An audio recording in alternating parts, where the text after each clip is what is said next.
semen, dan batu bata. Di sisi lain, server, coding, dan kabel fiber optik. Dua dunia yang seolah tidak punya titik temu. Bagi kami, siswa SMK jurusan TKJ dan RPL, masa depan seolah sudah dipetakan. Kerja di startup, jadi teknisi jaringan atau programmer. Konstruksi, itu jatah anak teknik sipil atau arsitektur. Tapi, benarkah stigma itu masih berlaku di era global dan kompeten saat ini?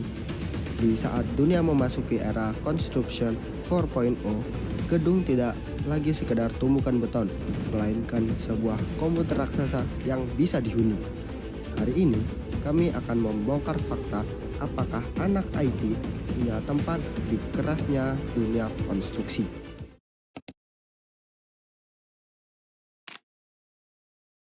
Jadi di sesi kali ini saya akan mengajukan pertanyaan kepada Bapak dan Ibu untuk memvalidasi informasi yang sudah saya gali.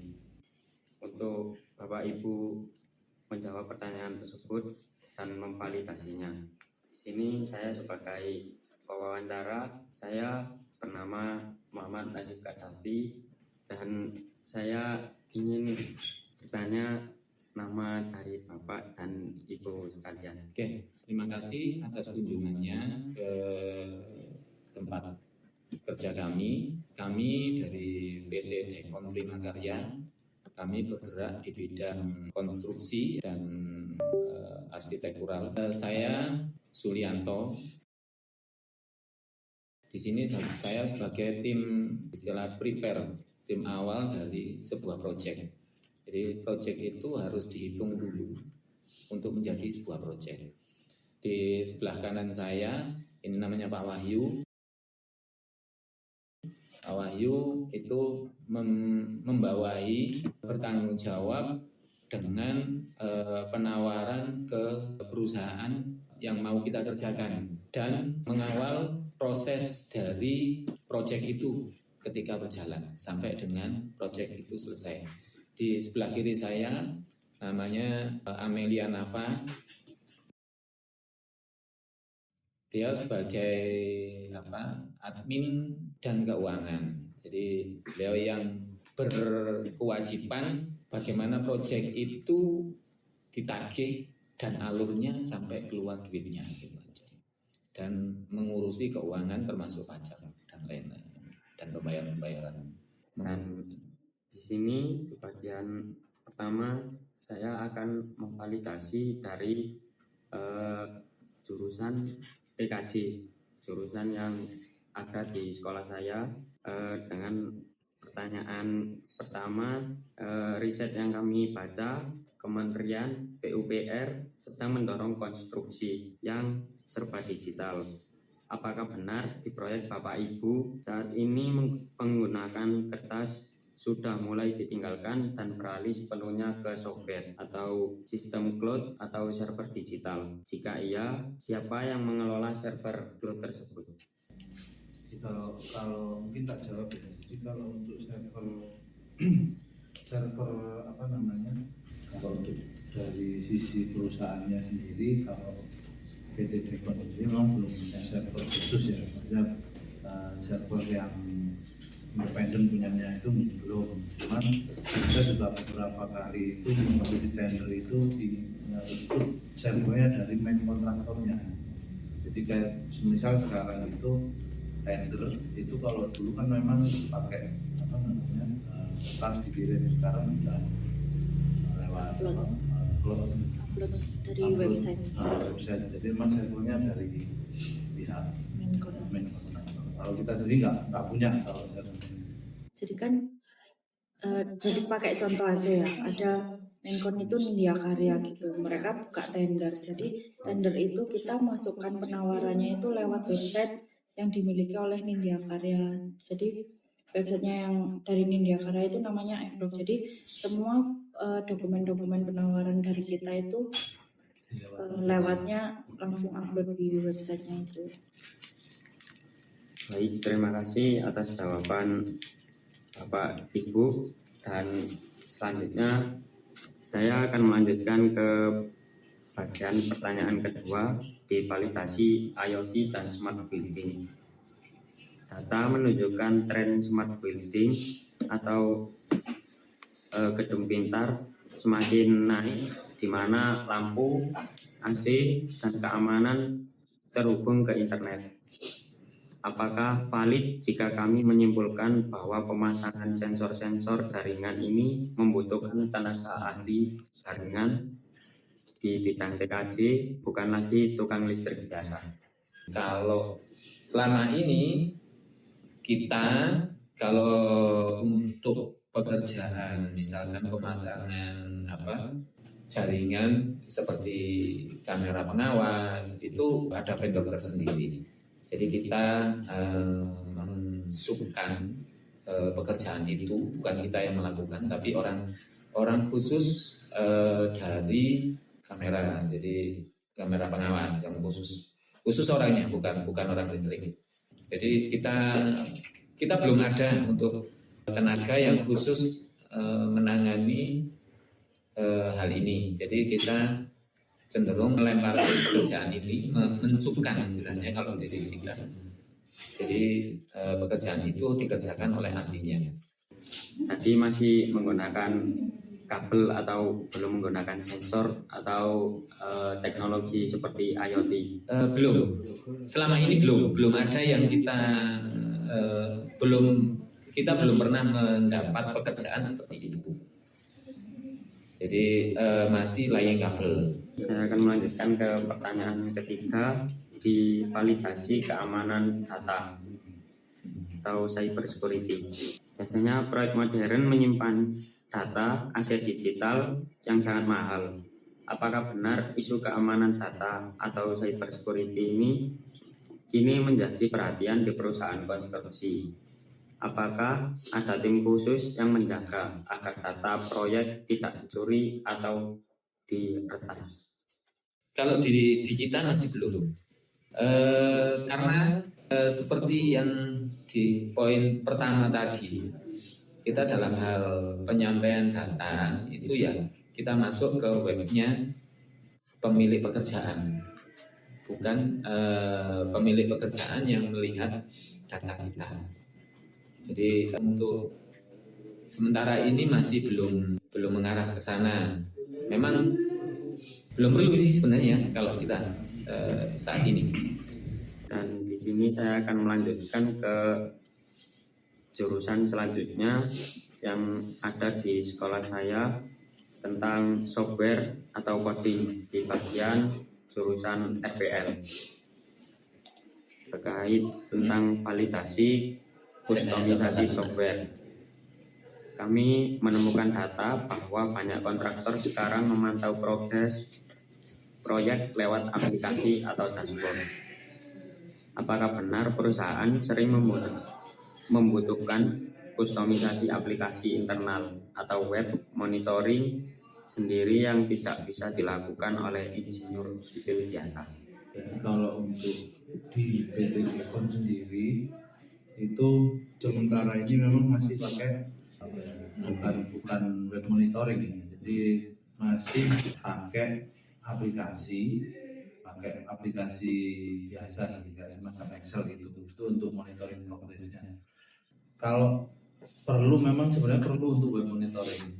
Cuman kalau di PT Dekon masih belum tahapannya masih belum, karena itu sudah untuk yang semacam BUMN itu rata-rata memang sudah pakai kalau untuk web monitoring. Nah, kalau di PT Dekon masih pakai aplikasi. Jadinya masih belum juga. jadi masih pakai Microsoft Excel. Sementara ini masih pakai itu. Saya akan melanjutkan ke validasi otomatis desain di dunia arsitektur global. Sedang tren penggunaan scripting seperti Python dan Dynamo atau Revit untuk mempercepat desain. Apakah valid bahwa kemampuan coding atau logika pemrograman kini menjadi nilai tambah yang dicari bahkan di dunia desain bangunan? Kita belum. Kalau pakai AI gitu, semacam AI artificial intelligence. Ya, desain bangunan itu misalnya gini, misalnya sekarang nih itu sudah pakai AI nggak sih? Yang sekarang misalkan Mungkin sebagian ada yang pakai AI tapi itu kayak enggak jadi nggak valid gitu. Istilahnya apa ya, kayak emang untuk mempermudah terus mempercantik itu lebih ke AI terus, tapi kalau untuk ke teknis enggak masuk. ya, jadi kayak semacam rendering, proses rendering itu Oh kita iya, sendiri rendering atau kan pakai AI? kita pakai aplikasi rendering kan, ada yang pakai V-Ray, terus Blender, apa sih macam-macam, terus Inkscape apa aja gitu. Tapi kita sementara pakai Blender sama Inkscape. Itu ada Enggak gitu AI, kan? enggak Bukan. pakai AI, kita istilahnya enggak pakai teknologi terbaru. Oh, jadi desainnya masih dibuat manual. Manual. Jadi kan lebih istilahnya tidak plagiat lah. Enggak. Karena enggak. kan di AI itu Lebih- saya jelaskan ada plagiatnya karena AI itu menyimpan sebuah data gitu Oh iya. dari orang. Karena pekerjaan kita kan sebenarnya kalau untuk sisi desain itu kan kita nyari, misalkan ada orang yang minta tolong didesainkan rumah seperti ini, jadi itu sesuai dengan keinginan si pemberi kerja. Yang gitu. tergantung permintaan. Betul, jadi nggak bisa juga kita misalkan bikin ini loh, ada contoh seperti ini ya kalau cocok. Jadi kalau untuk mungkin pemrosesan mungkin bisa pakai aplikasi ya. Cuman kalau untuk desainnya sendiri itu ya memang harus dari manual ya. Iya, Manual. Saya tambahkan ya, di samping itu kan kalau di proses desain, di samping kita harus menyesuaikan lokasi, menyesuaikan dengan permintaan. Karena mungkin kalau di aplikasi itu kan ukurannya pasti nih, ukuran segini dan segini. Tapi kalau di lokasi bisa jadi ukurannya berbeda dan tidak persis posisi itu siku atau apa bentuknya. Jadi mungkin yang depan lebih lebar, yang belakang lebih kecil. Bukan yang depan 12, yang belakang 12, enggak. Jadi kita bisa menyesuaikan dengan lokasi juga. Baik, terima kasih. Dan saya akan melanjutkan ke validasi peluang.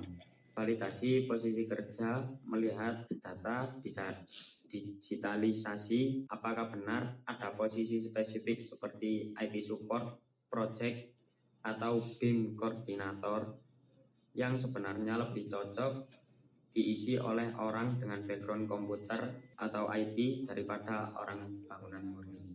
Kalau untuk keperluannya secara seperti jaringan server di perusahaan itu memang perlu orang yang memang murni dari orang jaringan, kalau dari TKJ lah.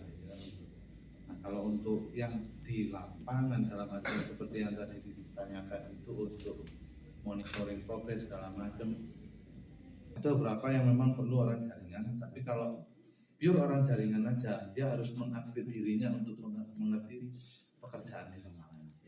Itu. Mungkin kita lanjut ke pertanyaan selanjutnya, validasi efisiensi training. Di sebuah artikel menyebutkan sulitnya mengajarkan teknologi pada tenaga konstruksi konvensional. Pengalaman Bapak atau Ibu, apakah valid bahwa lebih mudah merekrut anak IT lalu diajari sedikit tentang proyek daripada mengajari tukang bangunan tentang cara kerja server atau coding? Sebenarnya ini tergantung kebiasaan. Kalau orang dulu itu yang notabene-nya adalah yang bekerja lapangan, itu kan memang agak susah untuk di training untuk menerapkan teknologi. Tapi kalau dibalik, ya karena kebetulan pekerjaan konstruksi itu adalah pekerjaan yang kelihatan mata. Jadi itu sebenarnya lebih gampang. Kalau butuhnya validasi itu lebih gampang. Anak-anak IT dipelajari. Iki loh pekerjaan sipil gitu. Itu lebih gampang daripada Pak Tukang jangan IT. Nah, itu kalau untuk validasinya. Tapi kalau dalam terapannya Pak Tukang nggak perlu untuk IT-nya.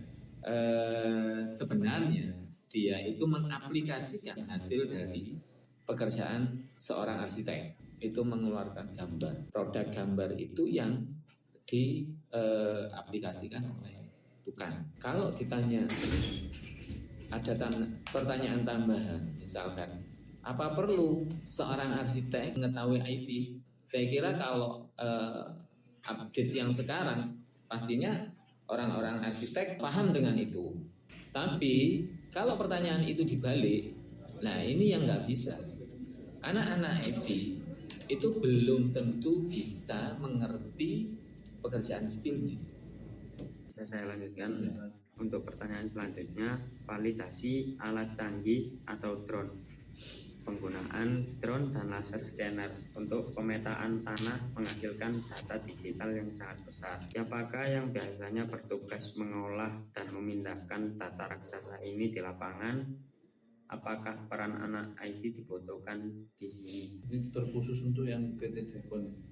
Jadi kalau di PT Dekon itu untuk survei awal pakai drone masih belum perlu untuk pakai orang IT, karena pekerjaannya rata-rata pekerjaannya itu bukan yang cakupan di area dan area pekerjaan yang sampai luas ya, sampai puluhan hektar atau bagaimana. Jadi lingkupan pekerjaan PT Dekon itu masih di bawah 1 hektar, nggak nyampe 1 hektar luasannya. Untuk scanning dan scanning mapnya itu belum yang pakai yang terlalu canggih. Jadi itu untuk yang pekerjaan gede. Nah, kalau untuk pekerjaan yang biasa dilakukan khusus untuk PT Dekon itu kan interior ya, arsitektur.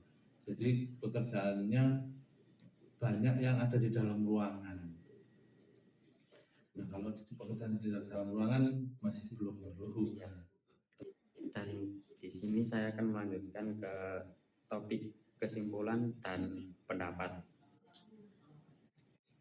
Di kesimpulan kompetensi, jadi dari semua validasi tadi, apakah kita bisa menyimpulkan bahwa stigma anak TKJ atau RPL tidak bisa bekerja di konstruksi adalah mitos yang sudah kadaluarsa, atau seberapa besar persentasi peran IT dalam kesuksesan sebuah proyek gedung modern? Jadi kalau dianggap orang IT tidak bisa bekerja di sektor konstruksi ya, itu ya yang pertama ya, itu salah. Kalau nggak bisa bekerja, harusnya bisa, karena sektor konstruksi kan memang cakupannya luas, apalagi zaman sekarang dengan kemajuan teknologi, harusnya orang IT itu bisa merambah ke konstruksi. Tapi memang bukan hanya cuman dia mengerti IT aja, dia juga harus mengetahui juga sisi konstruksinya, karena yang tadi saya sampaikan bahwa orang IT itu bisa untuk misalkan bikin sebuah jaringan aplikasi ya, aplikasi custom aplikasi untuk memonitoring sebuah proyek. Tapi dia juga bukan bikin, dia juga harus bisa untuk proses monitornya seperti apa. Berarti dia kan harus juga menambah wawasannya. Jadi tidak hanya di sektor jaringannya, supaya dia juga bisa memonitor. Paling tidak dia tahu bahwa apa yang dia custom, kelemahannya apa, kelebihannya apa, dia tahu. Kalau dia nggak ngerti cara bikinnya, dia tidak bisa mengetahui apa yang dimasukkan di situ apa aja, dia tidak akan tahu nantinya. bahwa apa yang dia bikin itu sudah bisa diaplikasikan mudah atau susah, itu dia akan tahu gitu. Kalau dia ngerti yang orang butuhkan di lapangan seperti apa, dia harus tahu. Jadi penting ya, tapi orang IT juga harus menambah wawasannya terhadap sisi konstruksinya. Itu mau dilanjut. Kalau untuk data yang kompleks, artinya gini, kebutuhan orang IT terhadap perusahaan kami ini masih apa ya, istilahnya bukan tertutup 100%, bukan ya, seperti tadi dia harus tahu juga apa itu project, apa itu pengetahuan dasar tentang sebuah proses pembangunan. Misalkan nih untuk memonitoring project ini berhasil atau tidak, dia juga harus tahu bahwa misalkan nih, saya harus membuat satu bangunan berbentuk botol ini, kita perkirakan ini sekitar 3 bulan misalkan. Sekarang sudah mencapai berapa persen, misalkan di waktu 1 bulan sudah berapa persen yang dicapai, itu anak-anak IT juga harus tahu perhitungannya sampai seberapa sih kok ini bisa muncul sekian persen di situ. Jadi menambahkan dari Pak Wahyu tadi, anak-anak IT bukan tidak bisa, bukan tidak perlu, bukan tertutup kemungkinannya di konstruksi, pasti sangat terbuka dengan satu syarat, itu tadi, dimanapun kalian berkarya nantinya, satu yang harus dipegang, pengetahuannya harus ditambah tentang apa nantinya gitu loh. Misalkan di konstruksi, ya pengetahuan tentang konstruksinya harus ditambah. Jadi tidak menuntut kemungkinan, tidak ada yang tertutup gitu. Asalkan itu tadi syaratnya harus menambah skillnya di bidang yang dia mau. Jadi Mbak Nafa juga sama. Mbak Nafa juga nggak pure dari orang keuangan. Kuncinya mau berkembang aja sih sebenarnya, nggak fokus. IT kan juga luas ya, jadi IT juga ngangkup bidang manapun, jadi bisanya pasti bisa asalkan mau berkembang aja gitu. Dan sebenarnya yang terpenting itu kita pun juga mengupgrade. Yang terpenting dalam suatu kegiatan ekonomi itu adalah pemasarannya. Kita juga sama, kita juga butuh orang pemasaran. Mungkin orang IT lebih tahu, jadi harus mengupgrade diri dimanapun berada. Apa bisa saya lanjut? Monggo. Di pertanyaan ini di bagian pesan untuk generasi baru. Terakhir, jika kami siswa SMK jurusan TKJ dan RPL ingin terjun ke industri konstruksi global ini, satu skill kunci apa yang harus kami pelajari mulai sekarang agar kami bisa bersaing dengan lulusan teknik, sipil atau arsitektur? Kalau untuk terjun di dunia konstruksi itu kan lebih ke arah fisik ya, fisik. Jadi kalau pengen bersaing dengan sekolah teknik lainnya, itu ya harus juga ngerti di pekerjaan di fisiknya, bukan harus tahu semua.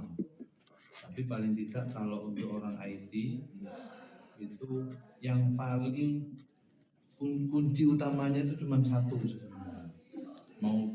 Mau apapun jurusannya, kalau di konstruksi yang pasti kemauan untuk belajar.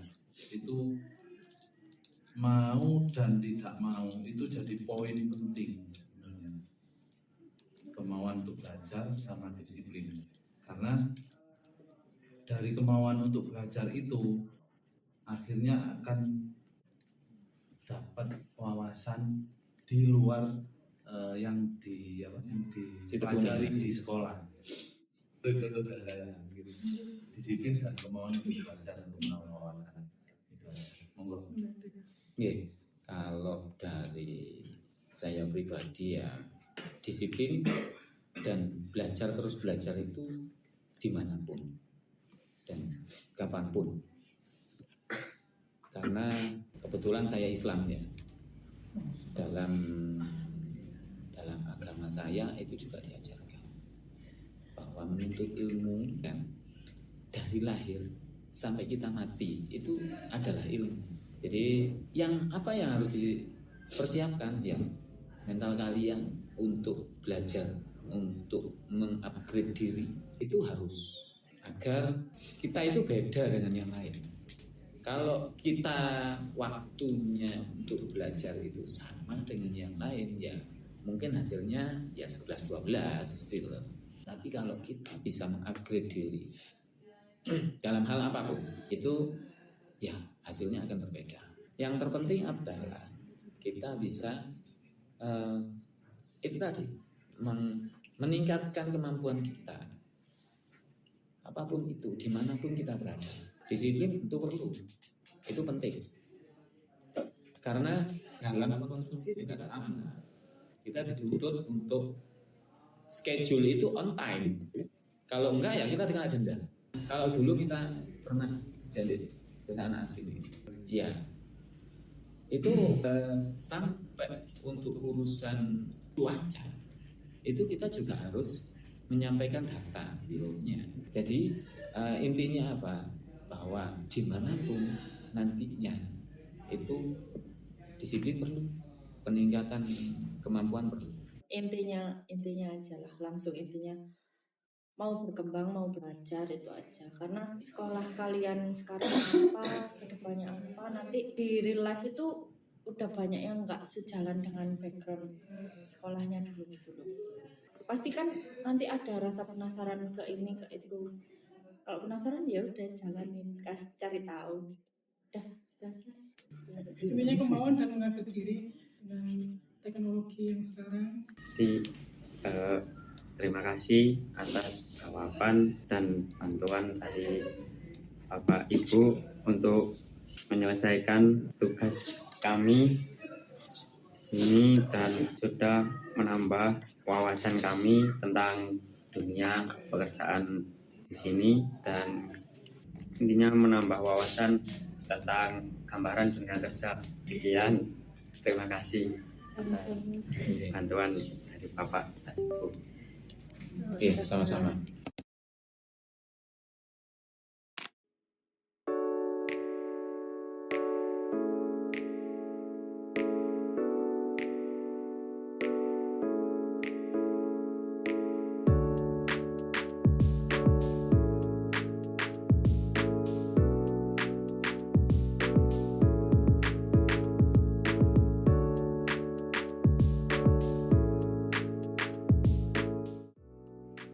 Sebagai penutup, saya mengambil filosofi Jawa yaitu Jer Basuki Mowo Beo yang mengajarkan kita bahwa setiap keberhasilan membutuhkan pengorbanan.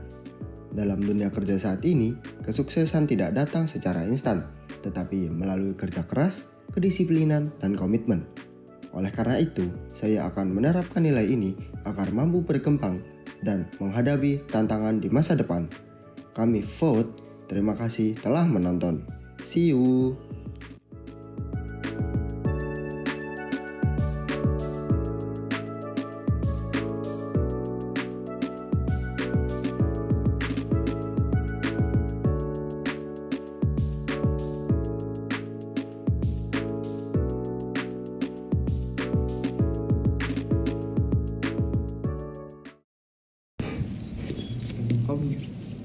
Ya, sebelum kita memulai kegiatan pada hari ini, mari kita awali dengan doa bersama terlebih dahulu. Doa dimulai.